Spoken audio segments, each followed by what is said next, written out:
Down among Brazilians, coffee beans grow by the billions, so they've got to find those extra cups to fill. They've got an awful lot of coffee in Brazil. You can't get cherry soda, 'cause they've got to fill that quota, and the way things are, I'll bet they never will. They've got a... Goeiedag en welkom by nog 'n episode van Koffie en Kontrakte. Goeiedag, ja, ek is Skalk soos oude gewoonte. En vandag gesels ons oor 'n groot besluit wat mense in 'n stadium in hulle lewe moet maak. En dit is die besluit om 'n eiendom te koop. En Pieter, dit is 'n keuse wat nie ligtelik geneem kan word nie. Ja nee Skalk, dis beslis so. Dit is een van die grootste finansiële en emosionele, groot woord, besluite wat iemand maak. Die eerste stappe natuurlik in hierdie proses kan nogal oorweldigend voel, want jy moet baie faktore in ag neem, natuurlik jou begroting, die ligging van die tipe huis wat jy soek en selfs jou toekomsplanne. Dis presies so en kom ons begin met die heel eerste stap. Wanneer jy besluit om te koop, wat is die heel eerste ding wat jy mense in ag moet neem en wat moet jy oorweeg? Skalk, dis altyd die begroting, geld natuurlik. Die vraag wat elke koper vir hulle self vra is, wat kan ek bekostig? Dis die fondasie van die hele soektog. Jy weet, as jy nie 'n duidelike idee het van jou finansiële perke nie, kan jy maklik verdwaal in die proses. Jy wil daarom nie jouself te ver strek en uiteindelik finansiëel sukkel nie. Dis presies wat jy sê. En 'n vinnige riglyn is, ons het dit al genoem op vorige sessies ook, is dat jy nie meer as 30% van jou bruto inkomste mag of moet gee aan 'n verband nie, wat jy paaiement betaal.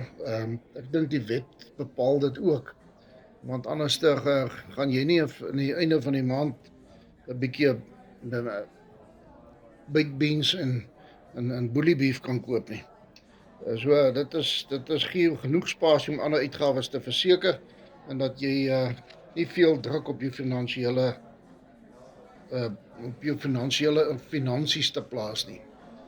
Ja, en wat baie mense vergeet is dat daar ook ekstra kostes is, natuurlik soos die depositos vir die kooptransaksie, die registrasiegelde en natuurlik daardie onvoorsiene uitgawes wat altyd opduik wanneer jy die trek betaal of begin instandhouding doen. Dis 'n goeie punt. Ja, en jy weet as jy 'n begroting vasgestel het, dan kan jy nou begin besluit watse tipe eiendom wil jy koop. Die grootte, die kamers natuurlik, die kenmerke wat vir jou belangrik is, soos 'n tuin, swembad, lekker oop plan area, 'n lapa ensovoorts wat jy nou in gaan belangstel want jy weet waarvoor jy kan koop. Ja, elke koper het natuurlik hulle eie voorkeure, soos jy ons almal weet. Maar een ding wat altyd baie belangrik is die ligging. Ons het al baie daaroor gepraat, soos wat hulle sê, ligging. Dit maak regtig 'n groot verskil, nie net in die kwaliteit van jou lewe nie, maar ook in die waarde van jou eiendom oor die lang termyn. Dit is waar en jy wil as 'n mens kyk hoe naby aan die huis moet jy as jy nou 'n huis soek, jy wil probeer kyk wat is die naby aan jou skole, aan jou winkelsentrums, ontspanningsgeriewe. Die gemeenskap speel ook 'n groot rol. Ek meen ek kan naby 'n skool bly, maar ek het verkeerde bure en verkeerde omgewing. So mense moet kyk daarna en jou buurt, of dit 'n stil buurt is wat jy verkies, of mense met meer energie. Dit is alles dinge wat jy moet oorweeg. Ja nee, kyk, wat ook dikwels gebeur is dat mense verlief raak op 'n pragtige huis. Jy weet, jy kan baie vinnig sien as die vrou instap en sê, "Ooh, ek hou van hierdie huis." Maar dan later aan besef hulle dat die ligging nie regtig vir hulle werk nie. So jy moet dus altyd onthou om nie net die huis te oorweeg nie, maar ook wat buite die huis aangaan. Ja, dit is 'n emosionele proses, Pieter. En dis maklik om jou hart op 'n plek te verloor, maar soos ons al vroeër genoem het, Dit is die belangrik om altyd realisties te bly. Jy wil nie oorhaastige besluite maak wat jy later mag berou nie. Ja, en dit bring ons by die praktiese oorweging natuurlik. Om 'n balans te vind tussen wat jy wil hê en wat jy kan bekostig. Die sleutel hier is natuurlik om jou prioriteite reg te kry. Jy weet, wat is vir jou die belangrikste? Is 'n groot erf belangrik, 'n moderne kombuis, of wil jy dalk net 'n sentrale ligging hê om naby aan alles te wees? Ja, en mense moet ook onthou wat is jou lewenssituasie dalk oor 'n tydperk kan verander. Ek weet jou enige mense situasie verander in 'n oogwink, jy weet. En jy moet as jong paartjie, as hulle nou beplan om kinders te hê of dalk meer van die huis af wil gaan werk of wat ook al, moet daardie moontlikhede ook in ag geneem word wanneer jy wanneer jy 'n huis kies. Ja, dit is die langtermyn denke wat natuurlik regtig saak maak. Eiendom is nie net vir jou net 'n aankoop vir vandag nie, maar vir die toekoms. Jy wil daarom seker maak dat die huis saam met jou kan groei en verander soos jou lewe ook verander.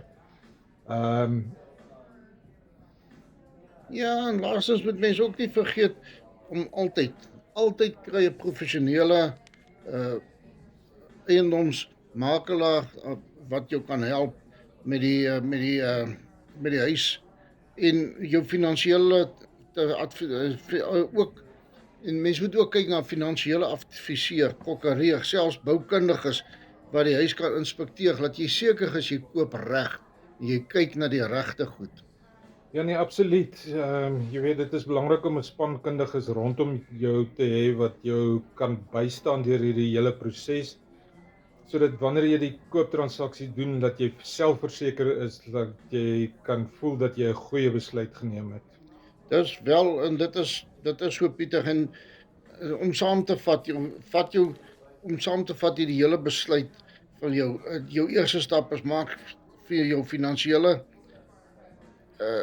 laat jou finansies reg is, laat jy weet jy kan koop, wees realisties en waar jy wil wees en wat jou toekomsbehoeftes vir jou mag wees. Presies, Kalk. En weet, mens moet altyd onthou, 'n goeie deurdinkte besluit is altyd beter as wat oorhaastige besluite wat gemaak word. Neem jou tyd, doen jou navorsing, gebruik die hulpbronne tot jou beskikking. Ja, en dit is so Pieter, en dit is ook nou vandag se koffie en kontrakte. As jy op die punt is om daardie groot besluit te maak, om te koop, hou hierdie wenke in gedagte. Ons sal volgende keer weer saam met julle wees met nog meer advies en insig oor eiendomsbesluite. Ja, en tot dan, onthou, elke koppie koffie saam met jou agent bring jy natuurlik nader aan jou droomhuis. Groete. The views expressed in this podcast are for informational purposes only and should not be construed as legal or financial advice. Always consult with a qualified professional before making any real estate decisions. Way down among Brazilians, coffee beans grow by the billions, so they've got to find those extra cups to fill. They've got an awful lot of coffee in Brazil.